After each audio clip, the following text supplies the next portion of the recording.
सियावन कैसी पुनि श्री रघुबीर विबाहु राम सुभाय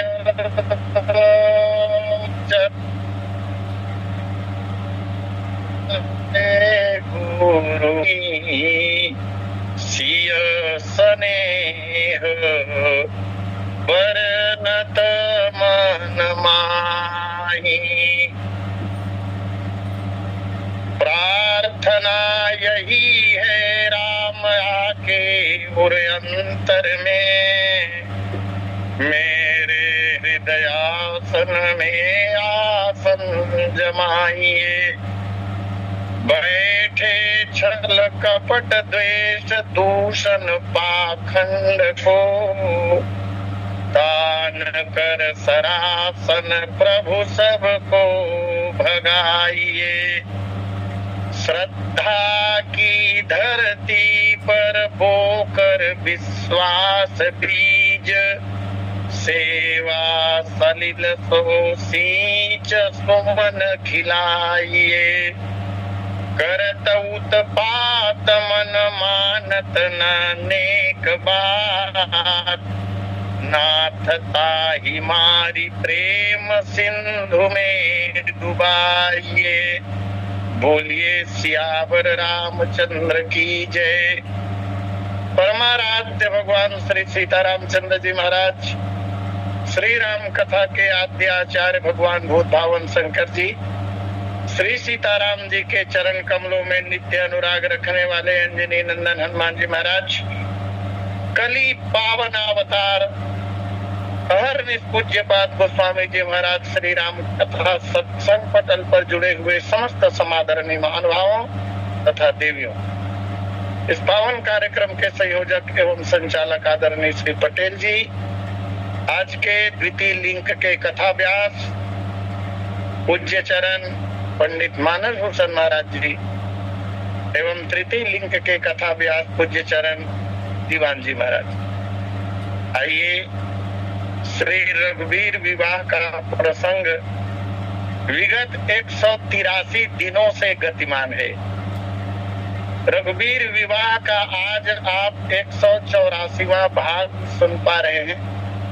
एक बात निवेदन करूं, कथा के आरंभ में, प्रसंग के आरंभ में मैंने अनुरोध किया था, संभवतः याद होगी, श्री रघुवीर विवाह रामचरितमानस का सबसे बड़ा प्रसंग है विस्तार की दृष्टि से।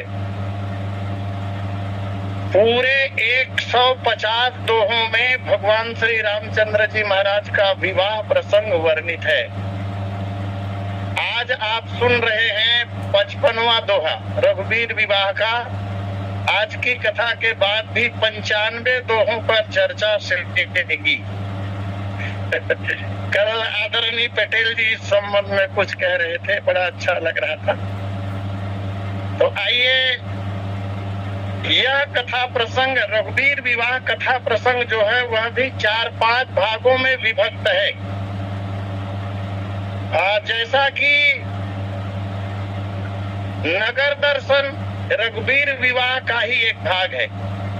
भगवान का जो भगवान की नगर दर्शन लीला हुई, उसके पश्चात फुलवारी लीला का प्रसंग आता है, ये बीच बीच के प्रसंग है। और फुलवारी लीला के पश्चात धनुष यज्ञ अर्थात श्री सीता जी का स्वयंवर जिस पर चर्चा चल रही, और संभवतया आज सीता स्वयंवर का जो प्रकरण है उसकी कथा विराम पाएगी। और उसके पश्चात भार्गव परशुराम जी महाराज का गर्भ दलन का प्रकरण अगली तिथि से संभवतः प्रारंभ होगी। आइए, उसके बाद फिर राम बारात का प्रकरण आता है और अंत में पारंपरिक विधि से जो भगवान का विवाह होता है उसकी चर्चा। आइए, कल हम लोग कथा के क्रम में दर्शन कर रहे थे। जब दुष्ट राजा लोग अनर्गल प्रलाप करने लगे, बहुत प्रकार की बातें हुई, उस पर चर्चा हो चुकी है। तब समय को उचित जानकर सखियों ने श्री सीता जी को वहां ले गई जहां रानियां विद्यमान थी। अब धनुष के निकट वेदिका के पास भगवान राम अकेले रह गए। अब वहां रहने का कोई औचित्य था नहीं। तब गोस्वामी जी महाराज कहते हैं, प्रभु राम सुभाय चले गुरुपाही। भगवान स्वाभाविक रूप से गुरुदेव के पास चले। इस चरण पर चर्चा हो चुकी है। सिय स्नेह बरनत मन माही। जब धनुष वेदिका के पास से भगवान गुरुदेव विश्वामित्र के पास जाने लगे, उस समय भगवान के मन में क्या चल रहा था, इसका वर्णन गोस्वामी जी महाराज कर रहे हैं। सिय स्नेह बरनत मन माही। श्री सीता जी के स्नेह का वर्णन भगवान अपने मन में कर रहे हैं। इस समय भगवान श्री सीता जी के स्नेह का वर्णन कर रहे हैं। एक अवसर जनकपुर में और आया था। उस समय भी भगवान गुरुदेव के पास ही गए थे, लेकिन तब भगवान के मन में सीता जी के स्नेह की कोई बात नहीं थी। उस समय भगवान राम श्री सीता जी की सुंदरता का वर्णन कर रहे थे। फुलवारी लीला की चर्चा है। जब श्री जी राजभवन को चली गई, अब भगवान राम और लक्ष्मण को पुष्प लेकर गुरुदेव के पास जाना है। श्री सीता जी का दर्शन भगवान कर चुके हैं, और जब भगवान उस समय जाने लगे तब मानसकार कहते हैं, सहज ही चले। वहां भी सहज भाव से जा रहे हैं। सहज ही चले सकल जग स्वामी, मत मंजुबर कुंजर गामी। एक एक शब्द इतने काम के हैं। सकल जग का जो स्वामी है, अनंत कोटि ब्रह्मांड के जो अधिपति हैं, वो सहज भाव से जा रहे हैं। और हम लोक में देखते हैं, थोड़ी सी पद प्रतिष्ठा मिल जाने के बाद आदमी सहज रह पाता है। थोड़ी सी पद प्रतिष्ठा क्या मिली, आदमी असहज हो जाता है, धरती पर पांव नहीं पड़ते हैं। हम लोगों के लिए गोस्वामी जी महाराज संकेत कर रहे हैं, अनंत कोटि ब्रह्मांड का नायक सहज भाव से गुरुदेव के पास जा रहे हैं। और भी एक बात, गुरुदेव के पास सहज भाव से ही जाना चाहिए। गुरुदेव के पास छल कपट का भाव लेकर बिल्कुल भी नहीं जाना चाहिए। भगवान श्री राम सहज ही चले सकल जग स्वामी, मत मंज भर कुंजर गामी। इस तरह चले। और धनुष की ओर जब चले, धनुष की ओर हर्ष विषाद न कछुर आवा, न हर्ष है न विषाद है। त्रिभुवन जय मुझे मिलेगा, आज धनुष को मैं तोड़ूंगा। कोई प्रसन्नता नहीं और विषाद भी नहीं, नहीं टूटा तो बेइज्जती हो जाएगी, ऐसा कोई भाव भगवान के मन में नहीं।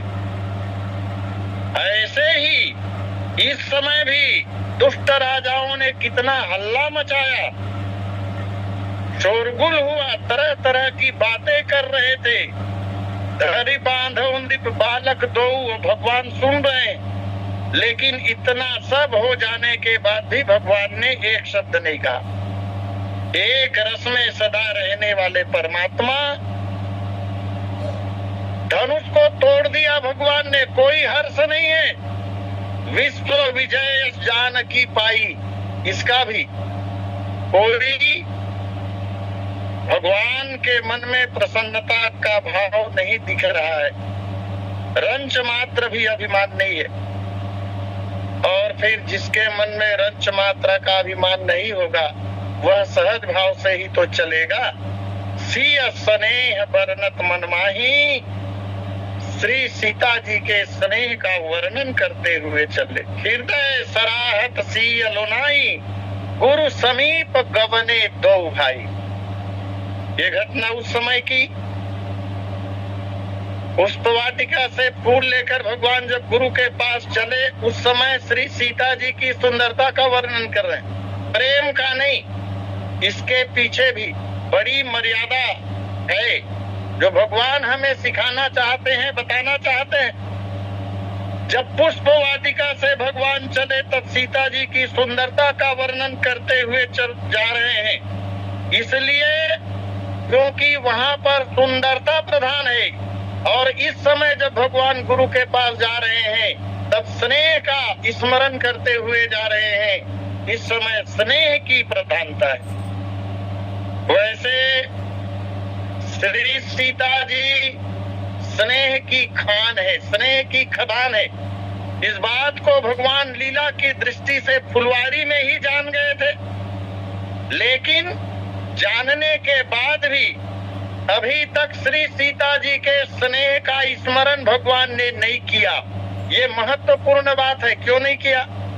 श्री सीता जी स्नेह की खान है, श्री सीता जी प्रेम की खदान है, यह भगवान जानते हैं। और जानने के बाद भी इसके पूर्व एक बार भी भगवान ने स्मरण नहीं किया।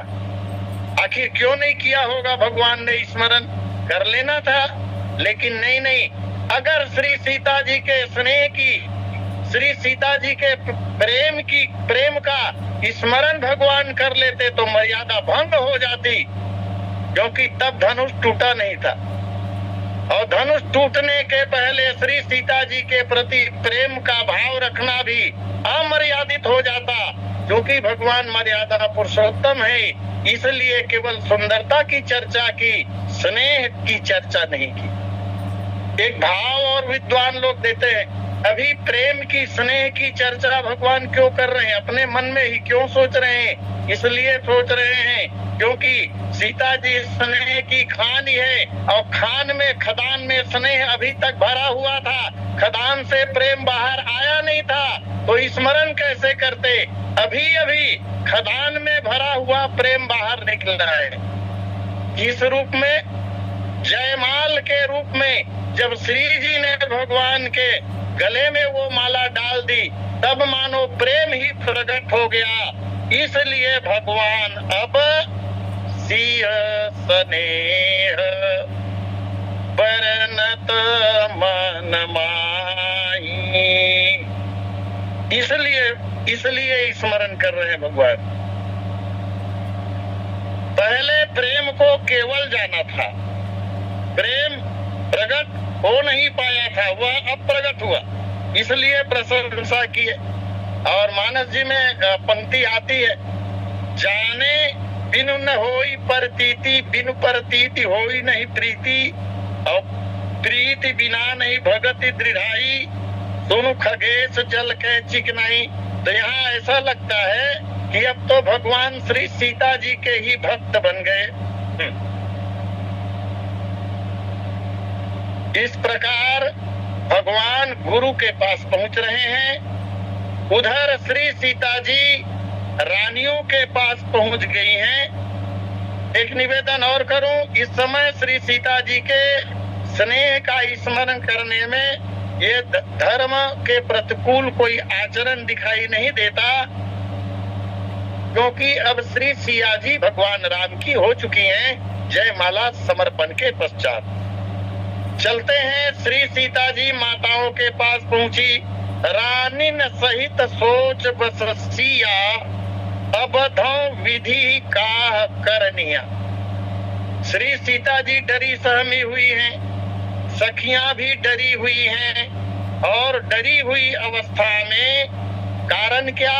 तो कारण यह, वो राजाओं के, दुष्ट राजाओं के वचन को सुनकर श्री सीता जी भी डरी हुई है, और रानियां भी डरी हुई है। राजाओं के वचनों को सुनकर पहले डर श्री सीता जी को हुआ, पश्चात रानियों के मन में भय का वातावरण निर्मित होता है। उसका कारण यह है कि श्री सीता जी राजाओं के निकट हैं, क्योंकि जहां पर धनुष का खंडन हुआ है, जहां भगवान खड़े हैं, वहीं श्री जी विराजमान है, तो राजाओं के निकट हैं। रानिया दूर में, वो तो दक्षिण दिशा में बैठक व्यवस्था के अनुसार जहाँ पर जनक जी महाराज का सिंहासन लगा हुआ है, वहीं पर रानियों के बैठने के लिए भवन बनाए गए हैं, वहाँ रानियां हैं। इसलिए रानियों तक आवाज एक तो स्पष्ट रूप से गई नहीं होगी। श्री सीता जी डरी हुई अवस्था में जब रानियों के पास पहुंची, तब रानियों के मन में भी डर हो गया। रानिन सहित सोच बसिया, यहाँ डर का केंद्र, सबसे ज्यादा डर सीता जी को हुई, ये मानसकार कहना चाहते हैं। रानिन सहित, रानियों के साथ सीता जी डरी हुई है, माने प्रधान सीता जी हैं, रानियां जो है वो गौण है। कोलाहल सुनि सिय सकानी हमने देखा। तो इस तरह श्री सीता जी की प्रधानता, लेकिन रानियां भी डरी हुई है। कारण स्पष्ट रूप से समझ में आता है, हम सब लोग सांसारिक जीव हैं और गृहस्थी लोग हैं। जब हमारे संबंधियों के ऊपर, विशेषकर संतान के संबंध में जब अनिष्ट की आशंका होती है या दिखाई देती है, तो माता पिता को स्वाभाविक रूप से सोच होता ही है।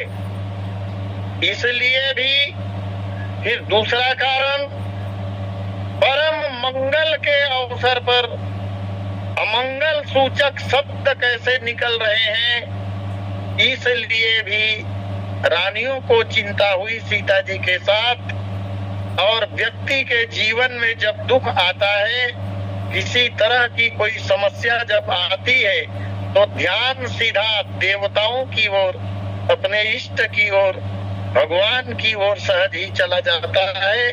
रानियों की दशा भी यही हो रही है। रानिन सहित सोच बसिया, अबधौ विधि काह करनिया।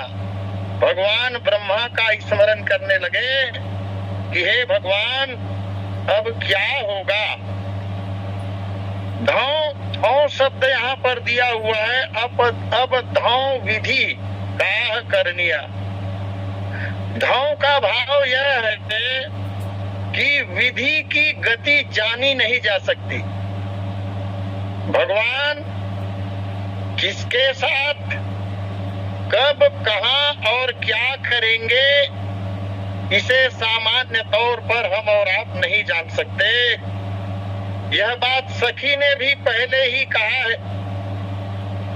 भूप शयानप सकल सिरानी, रानी कह रही है सखी से, भूप शयानप सकल सिरानी, सखी विधि गति कछु जाति न जानी। हे सखी, विधि की गति जानी नहीं जा सकती। इसलिए हे ब्रह्मा, मंगल के अवसर पर यह सब क्या होने लगा है, क्या मर्जी है आपकी, आप क्या करना चाहते हैं, अथवा अपने मन में विचार कर रहे हैं कि हे भगवान अब क्या होगा। भूप वचन सुनीत उत तकहीं, लखन राम और बोली न सकहीं। जैसे ही रानियों ने भगवान ब्रह्मा का स्मरण किया कि हे विधाता अब क्या होगा, ठीक उसी समय वो स्वामी जी महाराज सुंदर समाधान दे रहे हैं।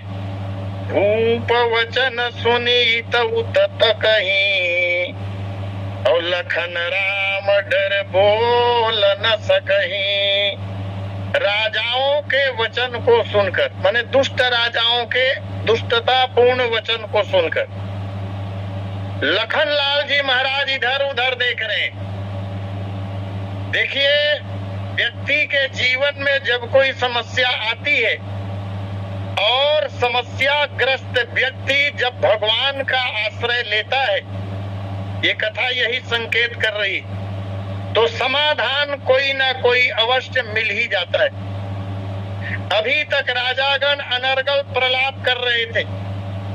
जैसे ही रानियों ने भगवान ब्रह्मा का स्मरण किया कि हे भगवान अब क्या होगा, तो भगवान अब समाधान दे भी रहे हैं कि कुछ नहीं होगा।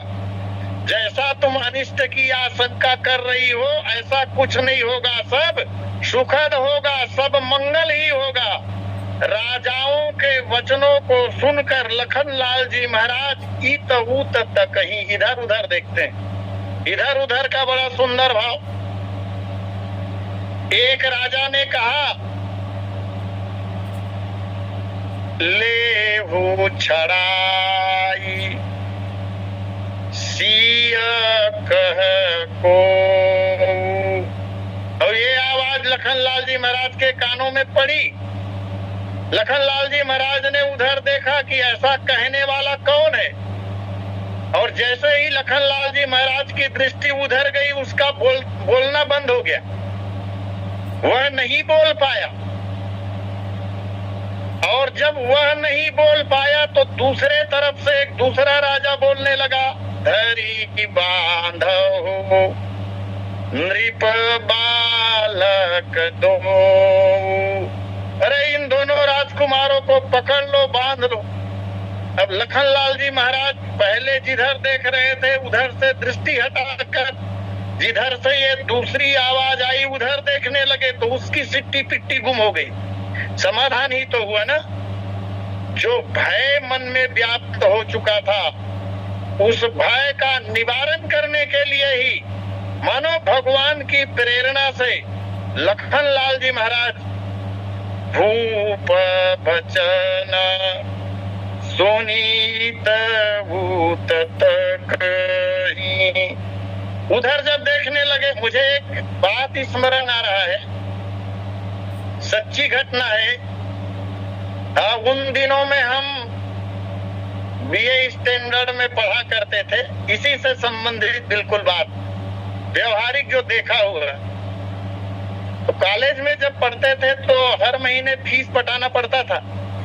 फीस पटाने के लिए लाइन लगती थी लंबी, तो उसमें कुछ बदमाश प्रकृति के जो लड़के होते थे वो कैशियर को अनाप शनाप बोल जाते थे कि मेरा फीस पहले लो ना, उसका क्यों ले रहे हो, तुम मुझे जानते नहीं हो क्या, आदि आदि कुछ भी बोल देते थे और अपना चेहरा छिपा कर बोलते थे। अब वो तिवारी जी करके हुआ करते थे, रजिस्टर को पटक देते थे, कौन बोलता है कौन बोलता है, किसने बोला, कौन चिल्ला रहा है, ऐसा कह के जब खड़े होते थे अपने चेयर से, तो उस समय और किसी ओर से कोई लड़का बोल देता था तुम्हारा बाप बोल रहा हूं, जानते नहीं हो क्या। अब माने कुछ भी, ये सच्ची घटना है ये।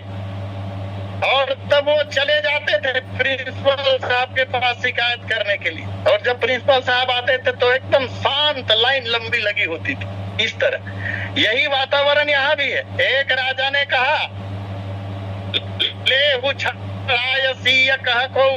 लखनलाल जी महाराज को गुस्सा आया, उधर देखे।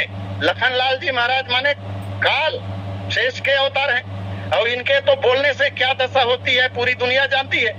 लखन सकोप वचन जे बोले, डगमगानी मही दिग्गज डोले, सकल लोक सब भूप डेराने, सिय ही हरस जनक सकुचाने। इस तरह का वातावरण, तो सिट्टी पिट्टी गुल हो जाती थी उसकी, बोलना बंद, तो दूसरा राजा बोल लेता था। एक ने कहा, फिर तीसरे ने, तोरे धनुष चार नहीं सरई। फिर चौथा बोल रहा है, जीवत हमहु कुंवरी को बरई।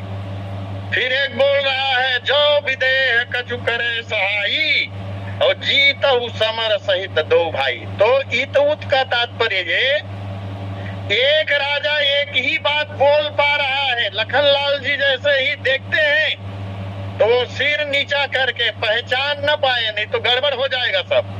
भय के कारण सिर झुका लेता है, तब दूसरा बोलता है सिर छिपा के। इसलिए लखनलाल जी महाराज को अपनी दृष्टि इधर उधर घुमाकर देखनी पड़ती है।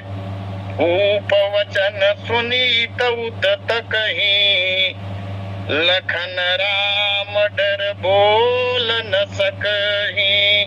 लखनलाल जी महाराज बोलना तो चाहते हैं, बोलना चाहते हैं क्योंकि सहन नहीं हो रहा है दुष्ट राजाओं का वक्तव्य।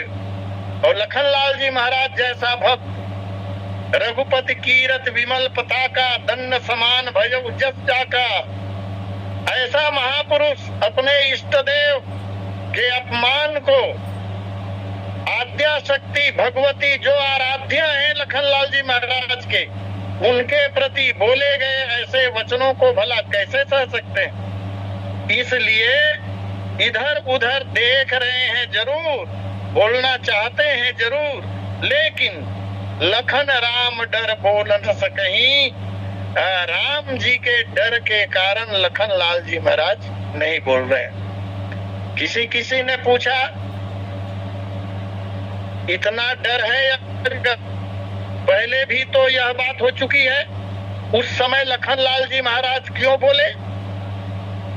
जब विदेहराज जनक जी ने कहा था वीर विहीन मही मैं जानी, उस समय भी तो लखनलाल जी महाराज को श्री राम का डर लगा, लेकिन उस समय क्यों अपने आप को बोलने से नहीं रोक पाए, बोल डाले।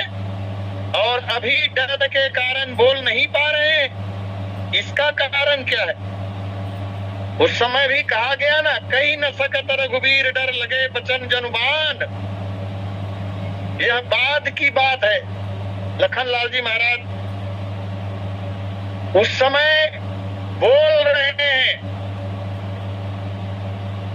बहुत प्रकार की बात लखनलाल जी महाराज ने बोली है उस समय, लेकिन इस समय क्यों नहीं बोले? तो इसके संबंध में यह कहा गया कि उस समय वीरता को ललकारा जा रहा था। वीर विहीन मही मैं जानी, ऐसा जनक जी ने कह दिया। कहने वाला कौन? ज्ञानियों का शिरोमणि जनक। और ललकारा जा रहा है वीरता को, क्षत्रियत्व को, छात्र धर्म को। इसलिए उस समय वीरता दांव पर लग रही थी, इसलिए लखनलाल जी महाराज डरते हुए भी बोले। और इस समय बोलने की आवश्यकता वैसे नहीं है। क्यों नहीं है? इसलिए नहीं है कि इस समय जितना वक्तव्य आ रहा है, इस समय जितने राजा लोग बोल रहे हैं ना, ये सब राजा लोग तुच्छ है, किसी काम के नहीं। ना तो ये लोग ज्ञानी हैं, अगर ज्ञानी होते तो बोलते नहीं। उस समय बोलने वाला जनक जी ज्ञानियों के शिरोमणि है, इसलिए उनको जवाब देना जरूरी था। अगर जवाब नहीं देते तो कलंक लग जाता। ज्ञानी शिरोमणि का वक्तव्य व्यर्थ हो नहीं सकता। लेकिन ये राजा लोग तो तुच्छ हैं, न तो ज्ञानी हैं, न भक्त हैं, और तो और बलवान भी नहीं है। अगर बलवान होते तो धनुष खिसकता तो कम से कम। ये तो हथियार डालकर सिर छिपाकर बैठे रहने वाले लोग हैं। ऐसे लोगों को मारने में कोई शोभा हो भी नहीं सकती, कोई शोभा नहीं हो सकती। युद्ध भी अगर करना हो तो अपने जोड़ के व्यक्ति से युद्ध करे तब कुछ बात बने। ये राजा लोग स्वयं मरे हुए हैं। मानस जी की भाषा में ये राजा लोग तो स्वयं मरे हुए हैं, और जो लोग मरे हुए हैं उन लोगों के साथ फिर क्या बात करना। इसलिए लखनलाल जी महाराज नहीं बोल रहे हैं। किसी ने पूछा कि ये बोल रहे हैं भाई मरे हुए कैसे हैं? तो श्री मानस जी में 14 प्रकार के लोगों को मुर्दा कहा गया। कौल काम वसक कृपन विमूढ़ा, अति दरिद्र अजसी अति बूढ़ा, सदा रोग वस संतत क्रोधी, विष्णु विमुख श्रुति संत विरोधी, तनु पोषक निंदक यघ खानी, और जीवत सव सम 14 प्राणी। और ये सारे दुर्गुण इन लोगों में विद्यमान है। तो जो मरा हुआ है उसके साथ कुछ लगना उचित नहीं। इसलिए और मर्यादा की बात तो ये कि उस सभा में भगवान राम विराजमान है, और जो काम होना था वह हो चुका, असली प्रयोजन था धनुष भंग हो गया। त्रिभुवन जय समेत वैदेही भगवान को मिल गई, समय को ध्यान में रखते हुए। अच्छा, बोलने के पहले केवल देख देने से, केवल दृष्टि दौड़ा देने से काम अगर बन जाता हो तो बोलने का क्या तात्पर्य? लखनलाल जी महाराज इसलिए भी नहीं बोले। अरुण नयन भ्रिकुटी कुटिल चितवत नृपन सको, मनहु मत गज गण निरखी सिंह किशोर चोप। अरुण नयन, क्रोध के कारण लखनलाल जी महाराज के नेत्र लाल हो गए।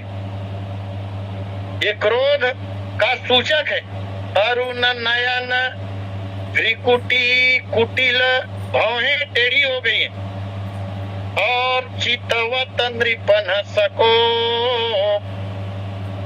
दुष्ट राजाओं को क्रोध भरी दृष्टि से देख रहे हैं। ऐसे ही जैसे मनहु मत गज गण निरखी सिंह किशोर चोप। मानो मतवाले हाथियों के झुंड को सिंह का बच्चा देख रहा हो, या हाथियों के झुंड को देखकर सिंह के बच्चे को, किशोर सिंह को जोश आ गया हो। यही स्थिति कुमार लक्ष्मण की है। अरुण नयन भ्रिकुटी कुटिल चितवत नृपन सको। यहाँ दुष्ट राजाओं को हाथियों का समूह कहा गया और लखनलाल जी महाराज को सिंह किशोर कहा गया। किशोर तो है ही है, और पुरुषों में सिंह है लखनलाल जी महाराज, भगवान राम भी है पुरुष सिंह दो वीर। व्यवहार में भी, जगत में भी ऐसा देखने को मिलता है। हाथियों का झुंड अगर हो और उस झुंड को शेर का बच्चा भी अगर देख ले, तो शेर का बच्चा हाथियों के मस्तक को विदीर्ण करने के लिए मचल उठता है, और एक सिंह का बच्चा हाथियों के झुंड को तितर बितर करने के लिए पर्याप्त होता है। अंगद जी महाराज जब रावण की सभा में गए, लंका में गए, उस समय भी इसी तरह का वर्णन। जथा मत गज जूथमहु पंचानन चली जाई, राम प्रताप सुमिरि मन बैठी सभा सिरनाई। मूल में कारण क्या? भगवान राम के प्रति विश्वास। भगवान राम का जो प्रताप है उस पर आस्था जो लोग करते हैं वो सिंह के समान ही गरजते हैं। एक दोहा प्राप्त होता है, ये भामिनी विलास टीका से लिया गया है। यह दोहा विप्रचंद्र जी इसके कवि हैं, बहुत सुंदर बात कहते हैं। ने कहूं गज की गरज सुनी, हरिसुत जननी गोद, ते मेरे अंग निज बे गही, उछलो चहत समोद। कवि कहते हैं कि शेर का बच्चा, सिंह का बच्चा अपनी माँ के गोद में बैठा हो, भाव है कवि का, और हाथियों का समूह चिंघाड़ रहा हो।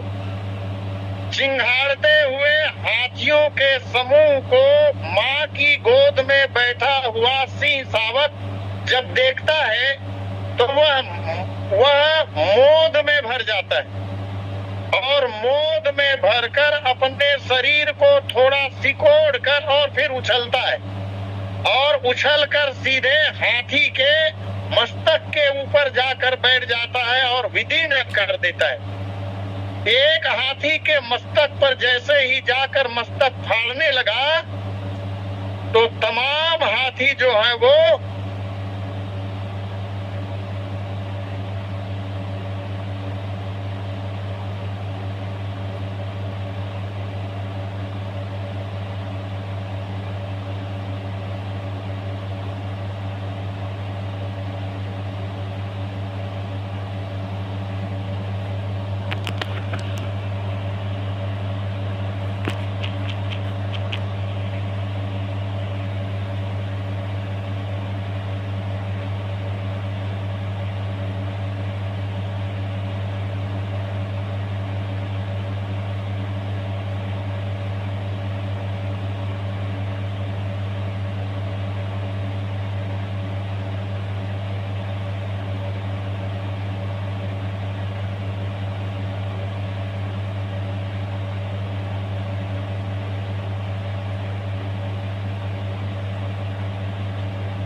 नाई रामपत मोहम्मद सिद्धू बोले कि जब यहाँ पर लक्ष्मण जी ने ऐसा क्यों नहीं किया?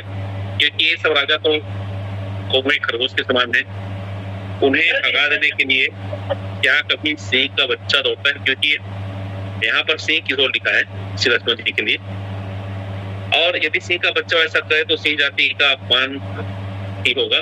अतः सिर्फ क्रोध भरे दृष्टिपात से ही